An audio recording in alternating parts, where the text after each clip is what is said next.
In Saugerties, baseball is more than a game, it's a tradition. Players from all over the country come to play their hand in the Saugerties tradition. But for one player, it was more than a tradition, it was home.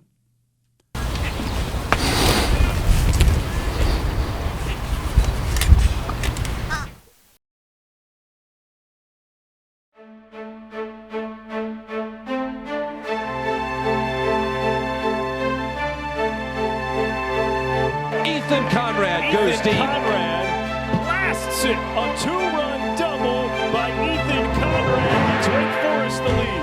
This one's driven by Conrad. Forget about it. That's way out of here. The run is Conrad's on your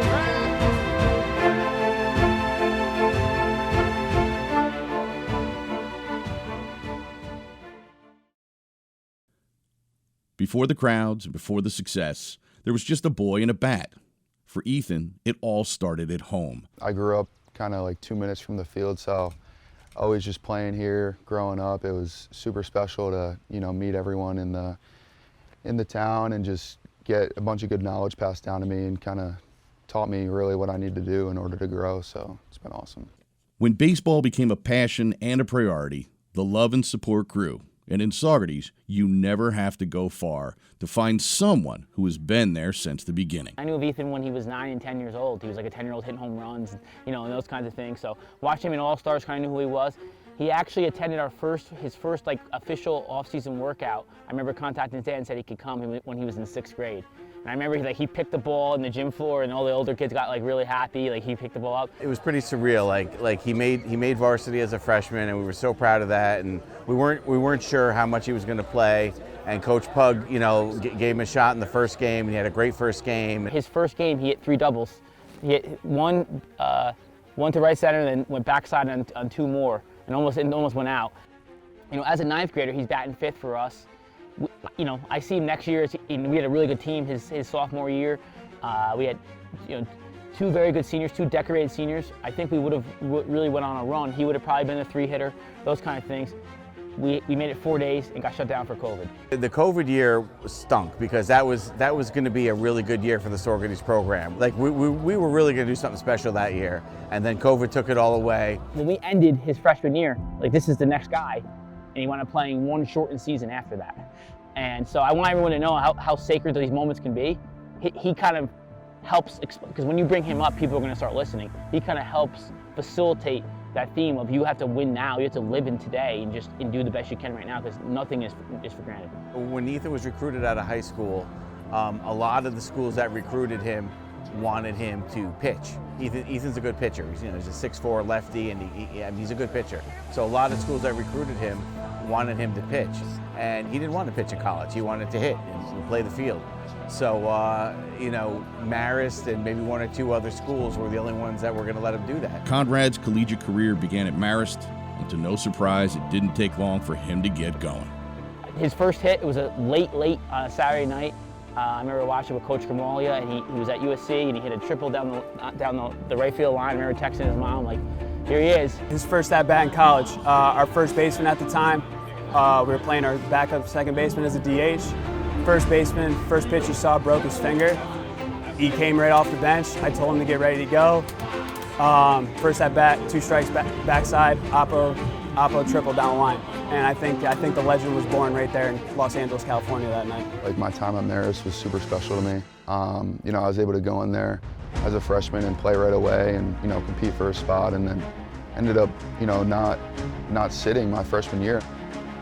When it became summertime in Ethan's college career, one team, being no stranger to Ethan, seemed like the perfect choice. This is a small community, a lot of families that have been here for generations. He knows everybody knows him, and it's been really cool. Although baseball's very popular, you don't necessarily think small town in upstate New York is a baseball town, but I think everybody's really excited to have their baseball player. It's a baseball player's dream. When I got told my sophomore year that I was coming into the town of Saugerties, I never heard it and I knew nothing about it. And now, I find myself coming back here as much as I can. It's truly the people that make the place, and this place is special. It's that kind of town. It's similar to where I'm from, and we've had some professional athletes come out of our area. Everybody knows who you are, and everybody's pulling for you. You know, there's a responsibility that comes with that. Kid's here; they know who he is. They're pulling for him. You're seeing, Ethan Conrad, Wake Forest jerseys, that kind of thing. Likewise, in this game, you have to be a workhorse. You have to work really hard, and that's where Ethan and I really started to become close, was those late hours in the gym, late hours at the facility. We both had the same goal of playing professional baseball at the highest level possible, and we set ourselves up to do so. It was super special. Like I said, I grew up going to Stallions games, like the Little League nights. I was 8 years old. I was on the field. Like, I always wanted to be a Stallion. I was always a Stallions fan, and to be able to have that freshman year summer where I was actually on the team and wearing the jersey and had all my support come out and watch me, like, that was just such a special year. I think anyone from this area that gets to do that, they're going to remember that forever, and it was just a special summer. Well, it was awesome. First of all, we live right across the street, so it was great to see him playing for the Stallions.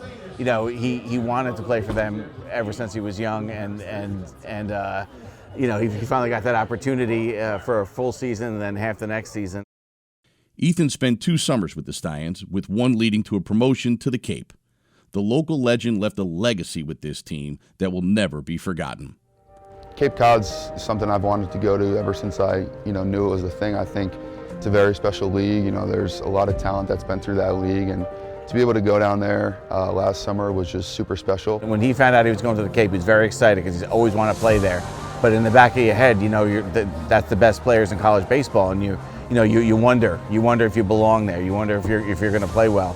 And once he started hitting, he really got off to a great start down there. He was hitting 600 for the first couple weeks, and once he got that confidence that he could hit the best pitchers in college, that's when he really took off and really made a name for himself. I go down to the field and meet the guys, and it was just awesome to kind of meet all the players from different schools, and I had a very special set of coaches in Landers and Saltomachia. I think those 2 guys really helped me out, just kind of be myself and just kind of talk to me about what it's going to be like, and then I was able to just play my game, and it was just baseball from there.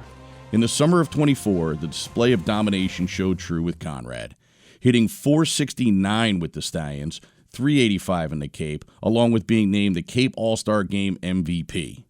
All of this being highlighted with a commitment to Wake Forest. The portal is a very stressful thing. Like, you're worried about next year, you're trying to play summer ball, and you're just trying to stay focused, but you have visits and phone calls to kind of handle. So I think the biggest thing for me was I just had the right people in my corner. I had Kevin Hinchy helping me out. Ethan was more of a help to Pack Hub than Pack Hub was to Ethan.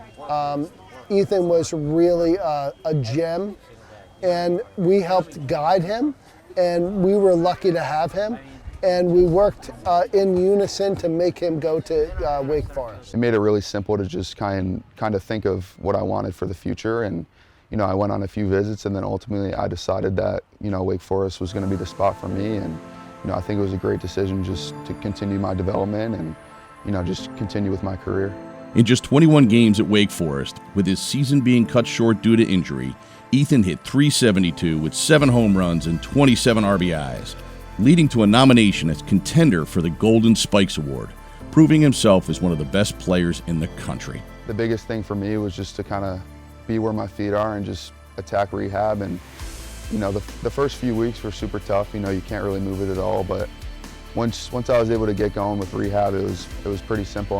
Just kind of attacking it every single day and just focusing on what's going to come when I'm healthy. And I think the biggest thing for me was trying to be a leader when I was hurt, like just trying to help, the guys who stepped in for me. In just 21 games, Ethan proved his talent was real and saved himself a seat for July 13th. For 21 years, the life of a Saugerties local has led to one moment, one goal, one dream. Really a surreal feeling, like, I still haven't really wrapped my head around it. Like, it's going to be a special night.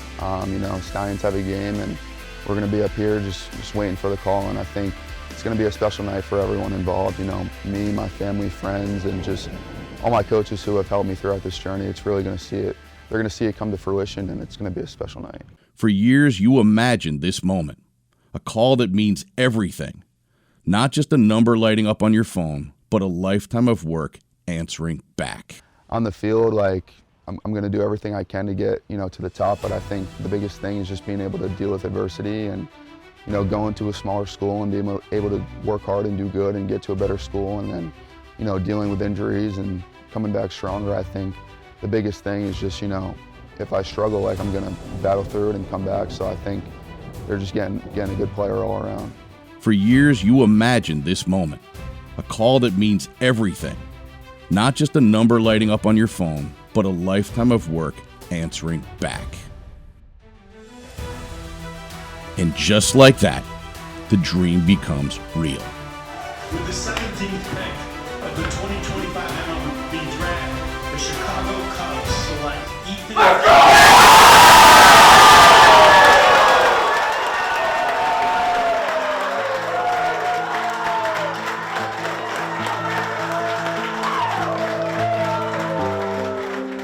For any kid, for any athlete, it's a dream and a vision. I'm unbelievably proud of Ethan because all he does is work hard and sacrifice. In high school, I remember, like, a lot of his friends were hanging out, doing stuff. He's in the batting cages. He's at the gym. We're at the field hitting buckets. We're playing. He works so hard, and that's probably what I'm most proud about. And it's just so good to see. I can't even put into words how proud I am of Ethan Conrad.